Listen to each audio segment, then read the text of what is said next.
السلام علیکم ورحمۃ اللہ وبرکاتہ۔ الحمد للہ وکفا وسلام علی حبیبہ المصطفیٰ، اما بعد فاعوذ باللہ من الشیطان الرجیم، بسم اللہ الرحمن الرحیم۔ اقترب للناس حسابهم وهم في غفلة معرضون، صدق اللہ مولانا العظیم۔ يا أيها الناس اتقوا ربكم إن زلزلة الساعة شيء عظيم، صدق الله مولانا العظيم۔ إن الله وملائكته يصلون على النبي يا أيها الذين آمنوا صلوا عليه وسلموا تسليما، اللهم صل على سيدنا محمد معدن الجود والكرم وآله وأصحابه الكرام وابنه الكريم وبارك وسلم صلاة دائمة سرمدا أبدا۔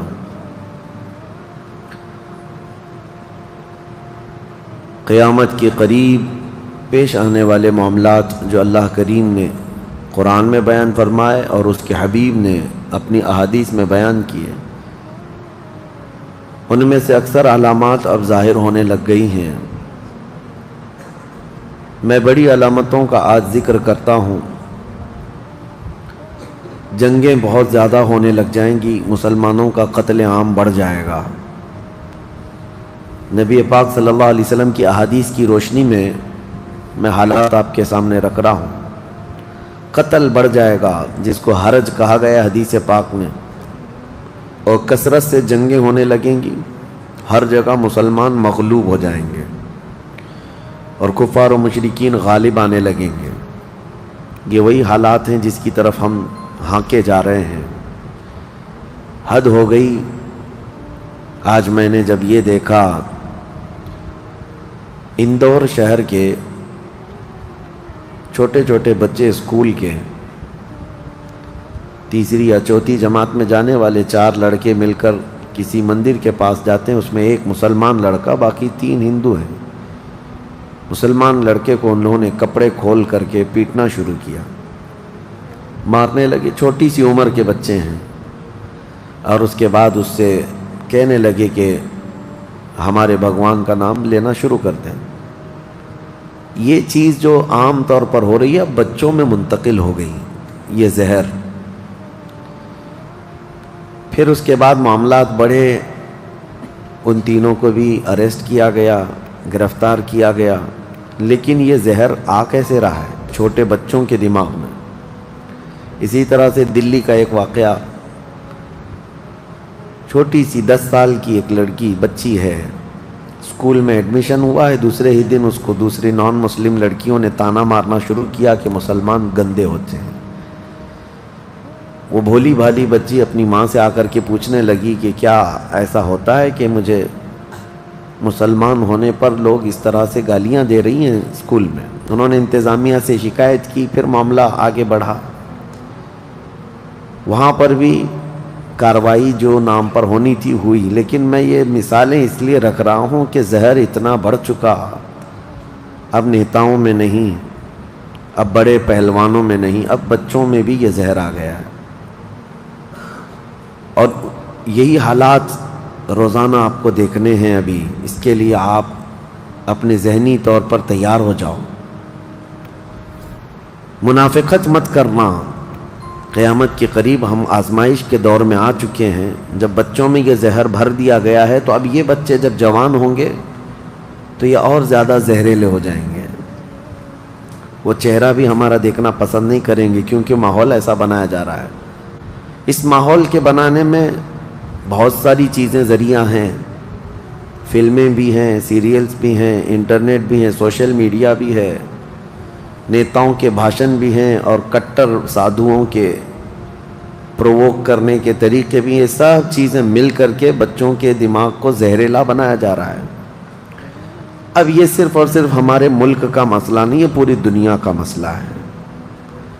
ابھی آپ کو پتہ ہوگا چند سالوں قبل نیوزی لینڈ میں ایک آدمی مسجد میں داخل ہوا اور لائیو سٹریم کرتے ہوئے نمازیوں کو گولی مارتا گیا۔ تقریباً 50 لوگ اس کی گولی سے مر گئے تھے مسجد میں، اور اس کی شوٹ کرنے کا اس نے لائیو سٹریم بھی چالو رکھا ہے. وہ لائیو دکھاتا بھی رہا اور شوٹ کرتا رہا. ایک آدمی کا اس طرح کسی مسجد میں گھس کر کے 50 کے قریب نمازیوں کو مار ڈالنا، یہ کون سی مانسکتا تھی؟ یہ کون سا ذہن تھا؟ وہ بھی اریسٹ ہوا اور اس کو اپنے کیے پر پچھتاوا نہیں تھا، اسی لیے کہ برسوں وہ اس آگ میں جل رہا تھا کہ مسلمان ایسے ہوتے ہیں، مسلمان ایسے ہوتے ہیں. تمہارے متعلق یہ زہر جو پھیلایا جا رہا ہے یہ کوئی حادثہ نہیں ہے، اتفاق نہیں ہے، یہ ہونا ہے. اب میں آپ کو جو چیز عرض کر رہا ہوں اس کے انتظار میں ہم رہتے ہیں. اللہ سے دعا بھی یہی کرتے ہیں کہ جنگیں جب بڑھ جائیں گی، ہر جگہ مغلوب ہونے لگ جائیں گے، ظلم اتنا ہو جائے گا کہ تمہاری گردنوں پر کرسیاں رکھی جائیں گی. آج بھی دیکھیں جو حالات ابھی ہمارے ملک میں چل رہے ہیں، اور اس پر کسی کو بولنے کی بھی اجازت نہیں ہے. تم ناانصافی کے خلاف آواز بھی نہیں اٹھا سکتے. اتر پردیش میں 144 ہے، پورے صوبے پر، پورے اسٹیٹ میں کرفیو نافذ ہے کہ کوئی ٹپنی بھی نہ کرے. سب کے سوشل میڈیا سائٹس کو پر سائبر پولیس کی نظر، ساری چیزیں اپنی جگہ پر. لیکن میں یہ کہتا ہوں سب کر لو، لیکن جو حق بات ہے وہ ہم آخری سانس تک کرتے رہیں گے انشاءاللہ. گیدڑ کی 100 سالہ زندگی سے شیر کی ایک دن کی زندگی بہتر ہے. ڈر کے، چھپ کے، مصلحتوں کے چکر میں کب تک جینا ہے اس دنیا میں؟ موت تو آنی ہے نا ایک دن، موت تو آنی ہے. تو کیوں نہ ہم اپنی اس حقانیت کو بڑھ چڑھ کر اعلان کر کے مریں؟ جب جنگیں زیادہ ہو جائیں گی اور ہر جگہ سے ظلم بڑھتا جائے گا، یہاں تک کہ عرب میں بھی کوئی اسٹرانگ حکومت نہیں ہوگی. یہ حدیثوں کی روشنی میں اب میں آپ کو بتا رہا ہوں. وہ تو ابھی نظر آ رہی ہے کوئی اسٹرانگ حکومت نہیں، وہ کٹ پتلی ہے. کبھی اس کو امریکہ ہانکتا ہے، کبھی رشیا ہانکتا ہے، کبھی چائنا ہانکتا ہے. تو یہ عرب میں کوئی اسٹرانگ حکومت، مضبوط حکومت نہیں ہوگی. اور مسلمان جب زیادہ قتل ہونے لگیں گے تو سب اکثر ہجرت کر کے مدینے چلے جائیں گے. جو بچے ہوئے ہوں گے وہ مدینہ طیبہ کی طرف ہجرت کر جائیں گے. اب مدینہ طیبہ میں مسلمان رہ رہے ہوں گے، کیونکہ میرے آقا صلی اللہ علیہ وسلم کی حدیث ہے، ان الایمان لا یأزر الی المدینہ کما تأزر الحیۃ الی جحرہا. ایمان جو ہے مدینے سے نکلا ہے اور گھوم پھر کر کے پوری دنیا سے ایمان واپس مدینے میں ویسے ہی آ جائے گا جیسے سانپ اپنے سوراخ میں واپس آتا ہے. ایمان والے سب مدینے پہنچ جائیں گے. اب وہاں جانے کے بعد لوگوں میں یہ بات کثرت سے پھیل جائے گی کہ اب ان حالات کا مقابلہ کرنے کے لیے ہمیں کیا کرنا چاہیے. بہت مجبور ہو چکے، کوئی راستہ نظر نہیں آتا. تو اس وقت جو مدینے میں تھے علماء، صلحاء، سب بیٹھ کر کے مشورہ کرتے ہیں کہ ہم کو امام مہدی کو تلاش کرنا ہوگا. اور یہ وہ زمانہ ہوگا جب امام مہدی مدینے میں پیدا ہو چکے ہوں گے. یہ وہ زمانہ ہوگا جب امام مہدی مدینے میں ہوں گے. امام مہدی جن کی بشارت اللہ کے نبی صلی اللہ تعالیٰ علیہ وسلم نے اپنی حدیثوں میں عطا فرمایا، ان کا نام حضور کے نام پر ہوگا. ان کا نام محمد ہوگا اور ان کے والد کا نام بھی حضور کے والد کے نام پر ہوگا. اور اللہ کریم کی طرف سے بھیجے جانے والے اس روئے زمین کے وہ آخری خلیفہ راشد ہوں گے. مدینہ طیبہ میں وہ ہوں گے لیکن وہ اپنے آپ کو چھپا کر کے رہ رہے ہوں گے. اب لوگ جب انہیں تلاش کرنے ہوں گے، اس دوران کئی جھوٹے مہدی بھی تیار ہوں گے، کیونکہ امام مہدی کا چیپٹر سب نے پڑھا ہے. جھوٹے مہدی دعویٰ کریں گے لیکن مار کھائیں گے، مریں گے، جیلوں میں جائیں گے. یہ جھوٹے مہدیوں کا یہی ہوتا رہے گا. امام مہدی اپنے آپ کو چھپا رہے ہوں گے کہ کہیں لوگ مجھے پکڑ کر حاکم نہ بنا لیں، امام نہ بنا لیں. اب لوگ جب تلاش زیادہ کر دیتے ہیں تو پھر امام مہدی کو کچھ لوگ مدینہ طیبہ میں پہچاننے لگتے ہیں. تو امام مہدی مدینہ چھوڑ کر مکہ آ جاتے ہیں، مکہ ہجرت کر کے آ جاتے ہیں۔ اپنے آپ کو چھپا کر کے رہ رہے تھے مکہ مکرمہ میں، یہی رمضان کا موقع، وہ خانہ کعبہ کا طواف کر رہے ہوں گے، حجر اسود کے قریب لوگ۔ اچھا یہ بھی میں بتا دوں، جتنے دنیا میں ابدال، اقطاب، اولیاء ہوں گے وہ سب ہجرت کر کے اس وقت مکہ میں پہنچے ہوں گے۔ مکہ میں سارے اولیاء ہوں گے اس وقت، اور طواف کے دوران سب لوگ پہچان لیں گے امام مہدی کو اور ان کو پکڑ لیں گے، اور ان کا ہاتھ پکڑ کر سارے لوگ کہیں گے اب ہم آپ کے ہاتھ پر بیعت کرتے ہیں، آپ امام برحق ہیں اور آپ ہمارے حاکم ہو جائیں۔ امام مہدی منع کر رہے ہوتے ہیں، اسی وقت آسمان سے ایک آواز آتی ہے، اس آواز میں خاص یہ کہا جاتا ہے ھذا خلیفۃ اللہ المہدی، یہ اللہ کا خلیفہ مہدی ہے۔ اس آواز کو سن کر سب ٹوٹ پڑتے ہیں، امام مہدی سب کو بیعت کرتے ہیں، پھر واپس یہی قافلہ لے کر مدینے پہنچتے ہیں روضہ رسول پر۔ میرے آقا صلی اللہ تعالیٰ علیہ وسلم کی بارگاہ میں جب پہنچتے ہیں تو اہل مدینہ بھی ان کے ہاتھ پر بیعت کرتے ہیں، اور ایک پوری فوج تیار ہوتی ہے۔ یہ انقلاب کا دور ہے، جتنی جنگیں ان کتوں نے کی تھی، جتنا ظلم رچایا تھا پوری دنیا میں، اب ریورس ہونے کا ٹائم آ جاتا ہے۔ حضرت امام مہدی اس فوج کو لے کر ملک شام کی طرف جاتے ہیں۔ حالات ملک شام کے ایسے ہو چکے ہوں گے کہ ملک شام میں عیسائیوں کی حکومت قائم ہو چکی ہوگی، ابھی تو نہیں ہے، یا انڈائریکٹ ان سے کسی کا تعلق ہے تو یہ ہمیں پتہ نہیں، لیکن حدیث میں یہ ہے کہ عیسائیوں کی حکومت ملک شام میں قائم ہوگی، اور یہودی فتنہ مچا رہے ہوں گے ہر جگہ۔ قتل عام جو مسلمانوں کا سب سے زیادہ کرنے کی کوشش ہے وہ یہودیوں کی طرف سے ہے۔ امام مہدی مکہ مکرمہ سے نکل کر ملک شام کی طرف جائیں گے، اور مسلمانوں کی جو قلت تھی، جو چھوٹی سی جماعت تھی، یہ جب نکل کر کے وہاں آئے گی ملک شام، بہت بڑی جنگ ہوگی جس کو ملحمۃ الکبریٰ کہا گیا ہے۔ امام مہدی کی قیادت میں یہ جنگ ہوگی، سارے کفار، عیسائی، یہودی سب مقابل میں آ جائیں گے۔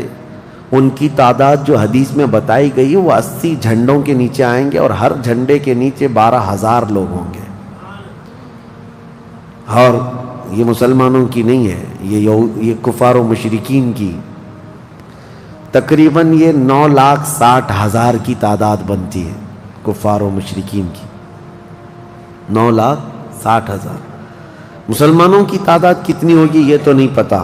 اس کے بعد جنگ جب شروع ہوتی ہے، پہلے دن مسلمانوں کا 1/3 حصہ میدان چھوڑ کر بھاگ جاتا ہے، جو کمزور دل تھے وہ چلے جائیں گے، اور ان کے متعلق کہا گیا ہے کہ یہ ایسے لوگ ہوں گے جن کی توبہ کبھی نہ قبول ہوگی، اور روئے زمین کے سب سے بدترین لوگ ہوں گے، وہ سب سے بدترین لوگ ہوں گے جو میدان چھوڑ کر بھاگ چکے ہوں گے۔ 1/3 دوسرے دن 1/3 شہید ہو جائیں گے، قتل ہو جائیں گے۔ تیسرے دن اللہ تعالیٰ اس مومنین کی قلیل جماعت کو فتح مبین عطا فرمائے گا، اور اس کے بعد ملک شام کے سارے انتظامات امام مہدی کے ہاتھ میں ہوں گے۔ دمشق جب وہ آئیں گے، دمشق کی جامع مسجد سے امام مہدی اپنے انتظامات و انصرامات کو سنبھالیں گے، پھر وہاں سے امام مہدی اسی فوج کو لے کر قسطنطنیہ جو موجودہ استنبول ہے اس کو فتح کرنے کے لیے نکلیں گے۔ اس وقت وہ بھی عیسائیوں کے ہاتھ میں ہوگا۔ اب جب امام مہدی یہاں آئیں گے، صرف ایک ہی دن میں قسطنطنیہ یعنی استنبول فتح ہوگا، اور اس کی بھی کیفیت بتائی گئی ہے، مسلمانوں کے صرف نعرے تکبیر سے فتح ہوگا، صرف اس لیے کہ ایسی ہیبت طاری ہوگی ان کفار و مشرکین کے دلوں میں، پورا شہر فتح ہوگا۔ امام مہدی یہ شہر فتح کر کے واپس ملک شام آئیں گے، دمشق میں آئیں گے۔ اب یہ وہ وقت ہوگا جب امام مہدی مسجد سے انتظامات و انصرامات سنبھال رہے ہیں، اور کثیر جنگیں اس وقت بھی ہوں گی، لیکن ہر جنگ میں اللہ تعالیٰ امام مہدی کو فتح عطا فرمائے گا، ہر جنگ میں۔ اور یہودی دسیسہ کاری کر رہے ہوں گے، امام مہدی کو ختم کرنے، قتل کرنے کی بہت کوششیں کر رہے ہوں گے، پھر امام مہدی ان یہودیوں سے لڑتے رہیں گے۔ اس وقت اللہ کی بارگاہ میں امام مہدی بھی دعا کرتے ہیں کہ مولا ان ظالموں سے ہمیں نجات عطا فرما۔ اور یہودی بھی جگہ جگہ اس بات سے پریشان ہوں گے کہ امام مہدی نے ان کا بیڑا غرق کر رکھا ہے، جہاں جاتے مقابل میں یہ شکست کھاتے ہیں، مر جاتے ہیں، اور ان کے مقابل میں کوئی آ نہیں پا رہا ہے۔ تو پھر ایران کے ایک علاقے میں یہ یہودی کثرت سے دعا میں مشغول ہوں گے۔ یہ وہ زمانہ ہوگا جب عراق اور شام کے بیچ میں دجال ظاہر ہوگا، دجال، جس کے متعلق حدیث پاک میں تفصیلاً بہت ساری باتیں آئی ہیں۔ دجال آئے گا، وہ ایک آنکھ سے کانا ہوگا، آنکھیں دونوں ہوں گی، ایک آنکھ اس کی نظر آئے گی، اور اس کی آنکھ کے کنارے کافر لکھا ہوا ہوگا جس کو مسلمان دیکھ کر پہچان لیں گے، اور وہ بڑا بھاری بھرکم طاقتور ہوگا، اور اللہ تعالیٰ اس کو بہت سارے خارق عادات چیزیں عطا کرے گا۔ وہ ظاہر ہوگا اور سب سے پہلے یہودیوں میں آ کر کے ہی بیعت لے لے گا، یعنی اپنے آپ کو پہلے رسول بنائے گا، اور پھر سارے یہودی، حدیث پاک میں تو ہے کہ اصفہان ایران کے 50,000 یہودی اس کی فوج میں شامل ہوں گے، ہاں، جس کو یہ مسیحا کہتے ہیں، اور اس کے انتظار میں بلیاں چڑھا رہے ہیں۔ یہ ظاہر ہوگا عراق اور شام کے بیچ میں ہے، اور پھر یہ سب یہودی دجال کی فوج میں شامل ہوں گے۔ دجال ایسے نکلے گا روئے زمین پر، حدیث پاک میں یہ سب ملتا ہے کہ وہ آسمان سے گاہے گا تو آسمان سے بارش برس جائے گی، زمین سے سبزہ نکلنے لگے گا، کسی کو مار کے دوبارہ زندہ کر کے دکھائے گا، یہ سب چیزیں وہ کر کے دکھائے گا، یہاں تک کہ چلتے چلتے زمین سے کہے گا تیرے اندر جتنے خزانے ہیں نکال، زمین پورے خزانے باہر کرے گی، اور جب وہ آگے چلتا رہے گا تو یہ خزانے شہد کی مکھیوں کی طرح اس کے پیچھے جھنڈ کی طرح چلتے ہوں گے خزانے، اور دنیا کے لالچی لوگوں کو ایک سکہ ہی چاہیے بس، جس کے پاس مال ہے اس کے پیچھے غلامی ہے۔ بہت بڑا فتنہ ہوگا، بہت بڑی آزمائش ہوگی، لیکن جو ایمان والے ہیں حدیث میں ہے اس دن بھی وہ نہیں بہکیں گے، اس دن بھی وہ نہیں بہکیں گے، وہ غضب کا ایمان ہوگا ان لوگوں کا۔ حضور صلی اللہ تعالیٰ علیہ وسلم نے فرمایا دجال کے فتنے سے مقابلہ کرنے والے جو مومن ہوں گے نا، اس کا فتنہ دیکھ کر کے بھی ایمان پر قائم ہوں گے، ان کے لیے حضور نے فرمایا وہ بغیر حساب کے ہی جنت میں جائیں گے، ان کا حساب نہیں ہوگا، وہ بنا حساب کے جنت میں جائیں گے۔ تو دجال روئے زمین پر گھوم رہا ہوگا اور فتنہ مچا چکا ہوگا، اور پہلے تو رسول کہتا رہا، اس کے بعد پھر خدائی کا دعویٰ کرے گا کہ میں خدا ہوں۔ اس کی خدائی کو ماننے والے وہ یہودی بھی ہوں گے، عیسائی بھی ہوں گے، بہت سارے مسلمانوں میں بھی گمراہ ہو چکے ہوں گے، جن کا پہلے سے ایمان مضبوط نہیں تھا وہ اس کے پیچھے چل پڑیں گے، وہ ہزاروں کی تعداد میں لوگوں کو کافر بنا چکا ہوگا۔ میرے عزیزو، دجال تو بہت بڑی بڑی چیزیں دکھا رہا ہے، آسمان سے بارش برسا کر کے، زمین سے سبزہ اگا کر کے، اور اس وقت کئی لوگ گمراہ ہو جاتے ہیں۔ یہاں تو چھوٹی موٹے باباؤں کے پیچھے ہی گمراہ ہوتے ہیں، آج تو چٹھی نکال کر دکھا رہا ہے بابا، تو بھیڑ لگ چکی ہے کہ تم کیا کھائے ہو، کیا پیے ہو، کیا سوچ رہے ہو، چٹھی میں نکال کر کے دکھاؤں گا۔ چٹھی والے بابا کے پیچھے ہی ہزاروں چلے جاتے ہیں، تو دجال والے بابا کے پیچھے کتنے جائیں گے؟ لیکن حدیث پاک کی روشنی میں مفسرین نے، محدثین نے فرمایا کون لوگ اس دن محفوظ رہیں گے، کون لوگ اس دن محفوظ رہیں گے؟ دجال کی شکل جیسی بھی ہو، لیکن وہ جو چیزیں خارق عادات دکھا رہا ہوگا لوگ اچنبے سے دیکھ رہے ہوں گے۔ اچھا ایک بات اور بھی بتا دوں، آپ گھر میں بیٹھے ہوں، کوئی مسجد میں ہوں گے، شور آئے گا کہ وہاں پر خدا اتر پڑا ہے، نعوذ باللہ من ذالک، اور عجیب و غریب چیزیں دکھا رہا ہے، آسمان کو کہہ رہا ہے تو آسمان بارش برسا رہا ہے، زمین کو کہہ رہا ہے تو زمین خزانے نکال رہی ہے۔ کچھ لوگ جو گھر میں بیٹھے ہوں گے، توجہ، یہ بہت اہم بات کہہ رہا ہوں، کہیں محفل میں ہوں گے، مسجد میں ہوں گے، جب یہ شور آئے گا تو کچھ کہیں گے کہ چلو ہم بھی جا کر دیکھ کے آتے ہیں، تو کچھ لوگ یہ کہہ کر کے اٹھیں گے اور جا کر کافر ہو جائیں گے، اور کچھ لوگ وہ ہوں گے جو جیسے سنیں گے اپنے آپ کو گھر میں ایسے مضبوط بند کر لیں گے کہ ان کو ہوا آنے کی بھی خواہش نہ رہے، اس طرح اپنے آپ کو محفوظ کر لیں گے۔ اور بزرگوں نے لکھا ہے کہ اس وقت اس کے فتنے عروج پر ہوں گے، لوگوں میں صرف اور صرف چرچا یہی ہوگا۔ اسی لیے میں اکثر یہ میڈیا کو دجالی میڈیا کہتا ہوں، اس کی وجہ یہی ہے کہ دجال کے آدھے سے زیادہ کام یہ میڈیا والے کرتے ہیں، سب جگہ پھیلائیں گے افواہیں، بہت جھوٹ کو سچ کر کے دکھاتے رہے، سچ کو جھوٹ کر کے دکھاتے رہے، یہ میڈیا یہی سب کام کرتی رہے گی۔ اس وقت کون لوگ محفوظ رہیں گے؟ بزرگوں نے لکھا ہے دجال کے قریب بھی جائے گا کوئی بندہ لیکن اس کو دیکھ کر نہیں گمراہ ہوگا، تو یہ کون ہوگا؟ جس کا سینہ حضور کی محبت سے بھرا ہوگا، یہ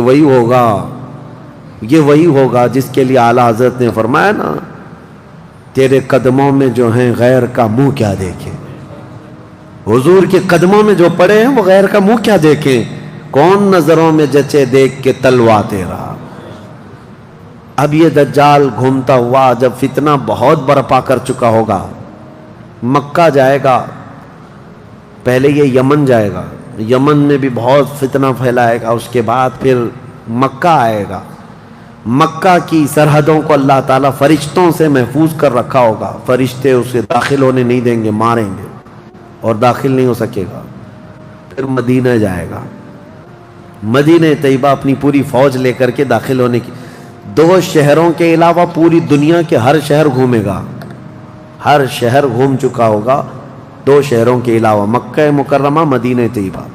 مدینہ طیبہ کے سرحد پر آئے گا، وہاں پر بھی اللہ کے فرشتے پہرا دے رہے ہوں گے، میرے مصطفیٰ کا شہر ہے، دجال نہیں آ سکتا۔ لیکن اس کا شہرہ جب مدینے کے باہر بہت پھیل چکا ہوگا، مقام جرف ایک جگہ ہے، وہاں تک وہ پہنچ چکا ہوگا جہاں آج بادشاہ نے ایک پیلس بنایا ہوا ہے، ان لوگوں نے ایک پیلس بنا کر رکھا ہے وادی جرف میں، وہاں تک پہنچے گا تو مدینہ طیبہ کے ایک عالم وہ جائیں گے، اس سے مناظرہ کریں گے، ڈیبیٹ کریں گے، صرف مناظرے کے کرنے کی وجہ سے اس عالم دین کو وہ قتل کر دے گا، قتل کر کے اس کے بعد پھر ان کو دوبارہ زندہ کرے گا، اور اس کے بعد کہے گا کہ دیکھا میری طاقت۔ اس عالم دین کا کہنا ہوگا اب تو مجھے تیرے دجال ہونے پر اور زیادہ یقین ہو گیا، اس لیے کہ میں نے میرے مصطفیٰ سے سنا ہے، وہ مار کر کے دوبارہ زندہ کرے گا۔ اور اس عالم کا دوسرا چیلنج یہ ہوگا کہ میں نے اپنے حبیب سے ایک اور بات سنی ہے، اب کی بار اب تو مار کر کے دکھا۔ دوسری بار حدیث پاک میں ہے دوسری مرتبہ اس عالم کو قتل کرنے کی 1000 کوشش کرے گا لیکن مار نہیں سکے گا۔ وہ عالم ربانی بیان کریں گے، اللہ کے نبی صلی اللہ علیہ وسلم کی بیان کی ہوئی علامات یہی ہیں، ایک بار قتل کر کے اٹھائے گا لیکن دوبارہ وہ مار نہیں سکے گا۔ یہ فتنہ پھیلا ہوگا دجال کا، اور یہ گھومتے پھرتے ملک شام پہنچے گا جہاں امام مہدی ہوں گے۔ امام مہدی یہودیوں سے جنگ کرتے کرتے اور دجال کے فتنوں سے فیس کرتے کرتے وہاں پر ہوں گے، ملک شام میں، دمشق میں، دعا کر رہے ہوں گے اللہ ان کے فتنوں سے بچا۔ ایک عصر کی نماز ہوگی، جب امام مہدی نماز کے لیے جا رہے ہوں گے، 2 فرشتوں کے پروں پر ہاتھ رکھتے ہوئے سیدنا عیسیٰ علیہ السلام اتر جائیں گے۔ حضرت عیسیٰ علیہ السلام اب بھی باحیات ہیں آسمانوں پر، اللہ کریم ان کو اتارے گا، وہ آئیں گے۔ حضرت امام مہدی فوراً ہی حضرت عیسیٰ علیہ السلام کو پہچان لیں گے اور آپ کا ہاتھ پکڑ کر کے وہ لائیں گے، اور امامت کے لیے جب وہ آگے بڑھائیں تو عیسیٰ علیہ السلام نماز نہیں پڑھاتے، امام مہدی سے کہتے ہیں امام آپ ہی ہوں گے، حاکم آپ ہی ہوں گے، منتظم آپ ہی ہوں گے۔ اب عیسیٰ علیہ السلام یہ بیان فرمائیں گے میں تو صرف اور صرف دجال کے قتل کے لیے آیا ہوں۔ اس کے بعد امام مہدی نماز سے فارغ ہو کر اللہ کا شکر بجا لائیں گے، پھر یہ عیسیٰ علیہ السلام کی معیت میں جیسی باہر نکلیں گے، حدیث پاک میں ہے عیسیٰ علیہ السلام کی سانس یا ان کی خوشبو جہاں تک جائے گی دجال اتنا تیز پگھلتا چلا جائے گا، قریب نہیں آ پائے گا۔ اب وہ ادھر ادھر بھاگا بھاگا پھر رہا ہوگا عیسیٰ علیہ السلام کے خوف سے۔ عیسیٰ علیہ السلام جس وقت آئیں گے وہ سنہرا دور حدیث پاک میں ہے، اب عیسیٰ علیہ السلام صلیب کو توڑ دیں گے کہ یہ عقیدہ ختم کرو، خنزیر کو ماریں گے، جزیہ ختم کریں گے، اور اس کے بعد عیسیٰ علیہ السلام اس ملعون دجال کو بھگاتے بھگاتے مقام لد پر لے جائیں گے جو آج اسرائیل میں ہے، وہاں تک لے کر جائیں گے۔ مقام لد پر عیسیٰ علیہ السلام اس کو اپنے تیر سے ماریں گے، ختم ہو چکا ہوگا۔ دجال کے جتنے ہمراہی تھے ان کو بھی عیسیٰ علیہ السلام ختم کر دیں گے۔ اب جب واپس عیسیٰ علیہ السلام دمشق پہنچیں گے، ملک شام، تو حدیث پاک میں پوری روئے زمین پر ایک بھی کافر نہیں ہوگا، جو ہوگا وہ مسلمان ہوگا۔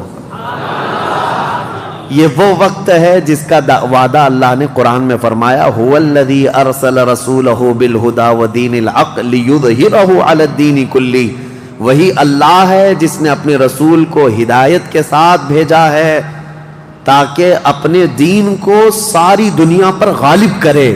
اب تک یہ دین پوری دنیا پر نہیں غالب آیا، لیکن وہ دن ہوگا جب عیسیٰ علیہ السلام تشریف لائیں گے روئے زمین پر۔ اسی لیے میں کہتا ہوں وہ دن آئے گا جب ہر گھر سے آواز آئے گی لبیک یا رسول اللہ۔ وہ دن آئے گا، وہ وقت آئے گا۔ صبر کے بعد، ہر اندھیرے کے بعد صبح ہونا ہے، رات کے بعد اجالا آنا ہے۔ ہاں آج جو حالات ہیں انشاءاللہ العزیز کچھ دیر کی خاموشی ہے، پھر شور آئے گا۔ آج کتوں کا وقت ہے، کل ہمارا دور آئے گا انشاءاللہ العزیز۔ میرے عزیزو، سیدنا عیسیٰ علیہ السلام جب اسے قتل کر چکے ہوں گے اور پھر روئے زمین پر صرف پرچم اسلام لہرا رہا ہوگا، امام مہدی کی عمر 49 سال یا 50 سال کے آس پاس ہوگی، وہ بیت المقدس میں انتقال کر چکے ہوں گے۔ آپ کی جنازہ کی نماز عیسیٰ علیہ السلام پڑھائیں گے، وہیں دفن ہوں گے۔ پھر عیسیٰ علیہ السلام مومنین کو لے کر مدینہ طیبہ کا رخ کریں گے۔ جب نبی پاک صلی اللہ علیہ وسلم کے روضے کے پاس عیسیٰ علیہ السلام آئیں گے، عیسیٰ علیہ السلام نکاح بھی فرمائیں گے، آپ کی اولاد بھی ہوں گی، لیکن مدینہ طیبہ میں آپ کا انتقال ہوگا اور میرے آقا کے حجرے میں دفن ہوں گے۔ حضور صلی اللہ علیہ وسلم کا حجرہ روضہ مبارکہ، اس میں ایک جگہ عیسیٰ علیہ السلام کی باقی ہے، سیدنا عیسیٰ علیہ السلام وہاں دفن ہوں گے۔ لیکن ایک بات میں آپ کو بتا دوں، عیسیٰ علیہ السلام اس وقت بھی نبی ہی رہیں گے، ان کا جو منصب نبوت ہے وہ ہے، لیکن شریعت ان کی نہیں چلے گی، میرے مصطفیٰ کی ہوگی۔ شریعت صرف میرے مصطفیٰ کی ہوگی، اس لیے کہ جس دن میرے آقا پیدا ہوئے اس دن سے لے کر قیامت تک صرف ایک ہی سکہ چلنا ہے، آئی نئی حکومت سکہ نیا چلے گا، عالم میں رنگ بدلا صبح شب ولادت۔ عیسیٰ علیہ السلام کے انتقال کے بعد اب کیا ہوگا؟ اب کیا ہوگا؟ آپ دفن ہو چکے ہوں گے، قیامت قریب آ چکی ہوگی۔ اب اس کے بعد معاملہ یہ ہوگا کہ اللہ تبارک و تعالی قوم یاجوج ماجوج کو پیدا کرے گا۔ ہاں اس میں بیچ میں ایک روایت یہ بھی ہے کہ عیسیٰ علیہ السلام کو اللہ تبارک و تعالی حکم فرمائے گا کہ میں ایک ایسی قوم بھیج رہا ہوں جو دنیا میں فساد مچائے گی، جو مومنین ہیں ان کو لے کر کوہ طور پر چلے جائیں۔ عیسیٰ علیہ السلام کوہ طور کی طرف مومنین کو لے کر جائیں گے، لیکن اس وقت زمین پر یاجوج ماجوج ایک قوم ہے، یہ دو لوگ نہیں ہیں۔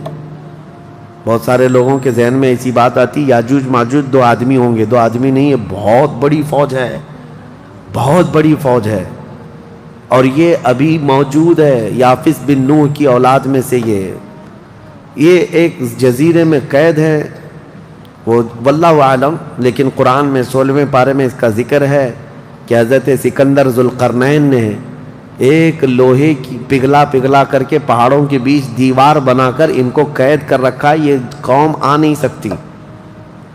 لیکن قیامت کے قریب وہ سد سکندری جو باندھی ہوئی دیوار ہے وہ ٹوٹ کر گر جائے گی، یاجوج ماجوج پورے باہر نکل آئیں گے، اور جیسے آئیں گے وہ جس ندی کے کنارے سے گزریں گے پورا پانی پی جائیں گے، وہ جو درخت ملے جو کچھ بھی ہو سب کھا جائیں گے، کچھ بھی نہیں، یہاں تک کہ یہ وہ زمانہ ہوگا حضرت عیسیٰ علیہ السلام ابھی موجود ہوں گے، ان کے انتقال سے پہلے ہی یہ یاجوج ماجوج آئیں۔ ایک بیل کا سر جو ہے 100 دینار میں مل رہا ہوگا، 100 سونے کے سکے، اور اس کو بھی لوگ غنیمت سمجھیں گے، اتنی مہنگائی کوئی چیز ہی نہیں مل رہی ہوگی، سب یہ کھا کر چٹ کر چکے ہوں گے۔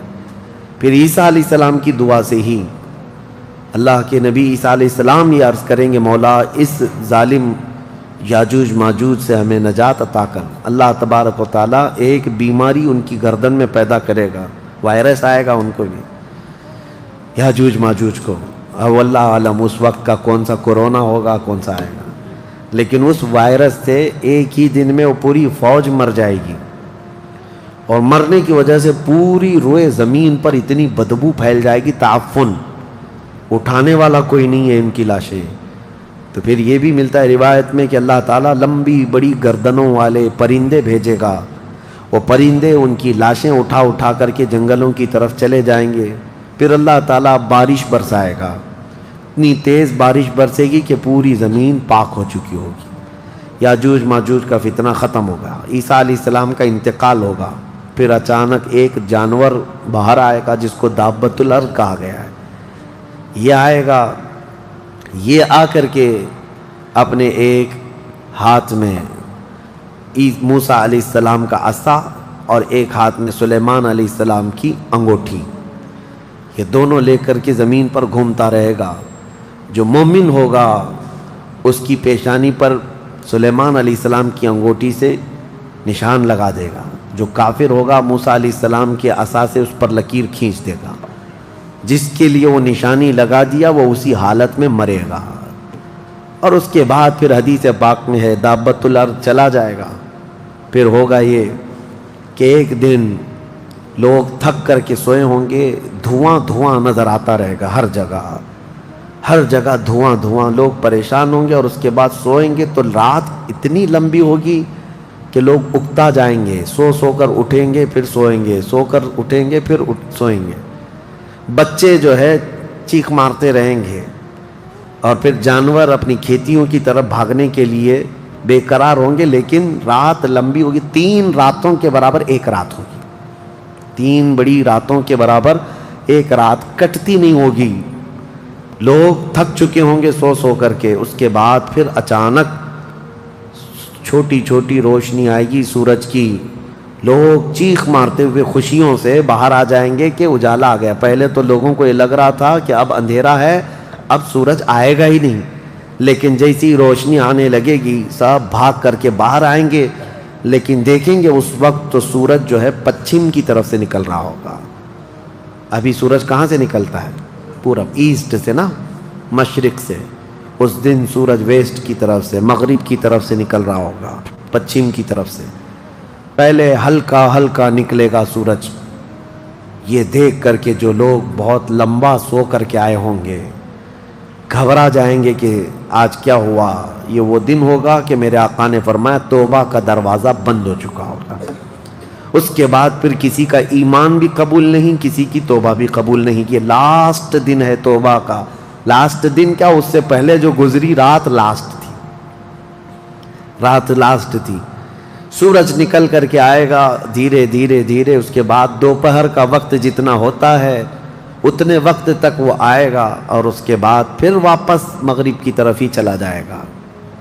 ایسا نہیں کہ پچھم سے نکل کر کے پورب میں ڈوبے گا، آدھے تک آئے گا دوپہر تک، اور اس کے بعد سورج پھر اپنے معمول کے مطابق جیسی روٹین ہے واپس پھر پچھم کی طرف چلا جائے گا، ڈوب جائے گا۔ یا آخری دن ہے، اب کسی کا ایمان کام نہ کرے گا، اب کسی کی توبہ کام نہ کرے گی۔ اب معاملات کیا ہوں گے؟ دھیرے دھیرے مومنین کا انتقال شروع ہوگا، تو نئے مومن نہیں ہوں گے، مومن انتقال کرتے جائیں گے، حکومتیں پھر سے ختم ہو جائیں گی۔ ایک روایت یہ بھی ملتی ہے، جہجہ نام سے ایک اور بزرگ جو حکومت کریں گے چند سال، لیکن اس کے بعد پھر عادل حکمران نہیں آئیں گے، ختم ہوتے چلے جائیں گے۔ اب مسلمانوں کی تعداد جب گھٹنے لگے گی تو پھر بے حیائی بہت بڑھ جائے گی، اتنی کہ کھلے عام زمین پر سب کچھ ہونے لگے گا، ننگا پن جانوروں کی طرح لوگ زنا کرتے رہیں گے، سڑکوں پر، روڈوں پر، راستوں پر سب کھلے عام گناہ ہو رہے ہوں گے، بے حیائی بڑھ چکی ہوگی، یہاں تک کہ حبشیوں میں سے، کالے لوگوں میں سے ایک جماعت جائے گی خانہ کعبہ کو بھی گرا دے گی۔ یہ وہ زمانہ ہوگا جب مومنین ختم ہو چکے ہوں گے۔ اب اس کے بعد ایک ٹھنڈی ہوا چلے گی، نرم، اس کے متعلق فرمایا گیا ہے بہت نرم ہوا، میٹھی ہوا چلے گی اور پوری دنیا میں چلے گی۔ جو مومن ہوگا وہ ہوا ان کے بغلوں سے گزرے گی تو وہ اسی وقت انتقال کر جائیں گے۔ ایمان والے ختم ہو چکے ہوں گے۔ اب میرے آقا صلی اللہ علیہ وسلم فرماتے ہیں روئے زمین پر اللہ اللہ کہنے والا کوئی بھی باقی نہیں رہے گا۔ یہ اینڈ لاسٹ مومنٹ پر میں آ رہا ہوں، ختم ہونے کے قریب ہے، سب مومنین انتقال کر چکے ہوں گے اس ہوا کے بعد۔ اس کے بعد چند سال زندگی گزرتی رہے گی نارمل، لوگ اپنے اپنے کاموں میں مصروف ہوں گے، پھر اچانک ایک دن حضرت اسرافیل علیہ السلام سور پھونکیں گے۔